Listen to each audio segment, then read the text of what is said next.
So I thank you, Mr. Speaker, and I will give just a few remarks on Priests for Life and on their 20th anniversary. Tonight is a very important night because, as we know, it's been 40 years since the infamous Roe versus Wade decision removed legal protection for those who are unborn, the youngest members of our society, those who still remain in the womb of their mother.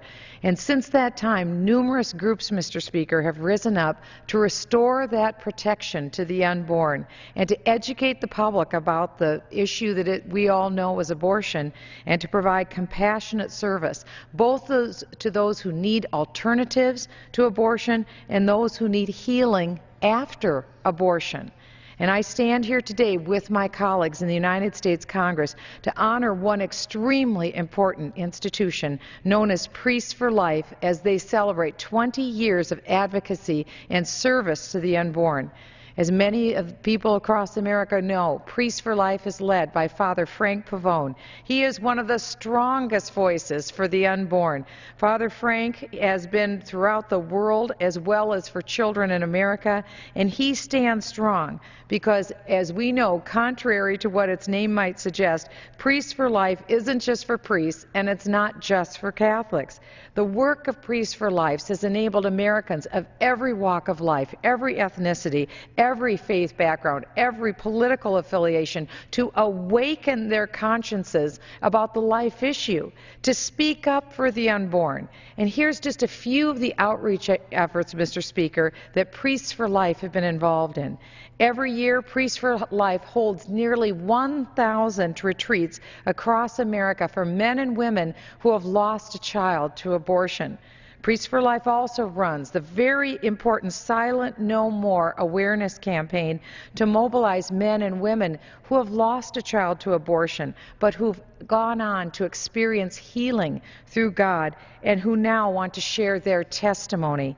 One of the full-time members of Priests for Life is a very important voice in the United States, Dr. Alveda King. I was just with her this last weekend. Americans know her as the niece of Dr. Martin Luther King Jr., and Alveda heads up the effort to reach the black community with the truth of abortion and how it disproportionately impacts unborn black children in the United States. Priests for Life also sponsors a nonpartisan voter registration drive focused on saving innocent human life and helping to heal the hurts of men and women as they are post-abortive. Through churches, they distribute voter guides, they train clergy on what they can do within the limits of the law to foster political responsibility.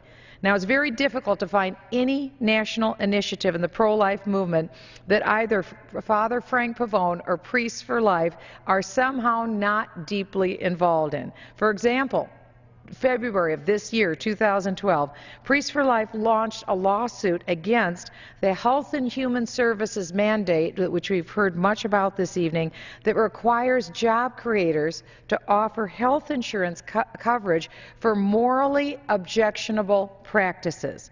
And this mandate is an enormous affront to our First Amendment religious liberty rights in the United States, and it needs to be stopped because never before has this government, Mr. Speaker, required a job creator to provide insurance that includes contraception, abortion-causing pills, or sterilizations.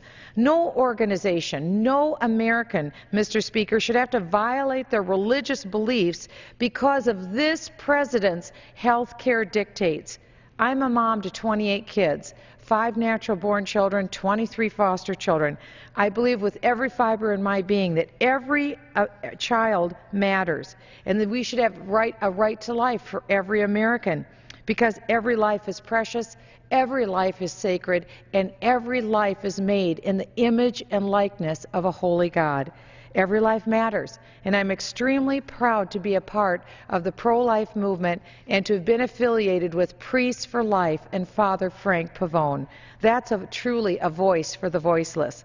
As we take note of this important 20th anniversary of one of the leading pro-life organizations in our nation, I wish to thank this evening Priests for Life for everything they continue to do to protect and defend the sanctity of every human life. From Texas, And I just want to say we've had so many members of Congress that wanted to be down here on the floor this evening, and there was only so much time. I'd like to thank also Congresswoman Black of Tennessee, Congressman Hoolskamp of Kansas, Congressman Langford of Oklahoma, Congresswoman Blackburn of Tennessee, and also I want to thank Congressman Trent Franks of Arizona. We had many, in addition to the members that we'd heard from this evening, Congressman Fortenberry of Nebraska, Congressman Wahlberg of Michigan, and Congresswoman Schmidt of Ohio, in addition to Congressman Schmidt of New Jersey. I want to thank them and also Congressman Fortenberry and Congressman Gomert of Texas and so many other pro-life members of Congress. This is an important night, and we thank Priests for Life for 20 years of standing firm for the cause of the unborn. We will get there yet. Thank you, Father Frank. And Mr. Speaker, I yield back.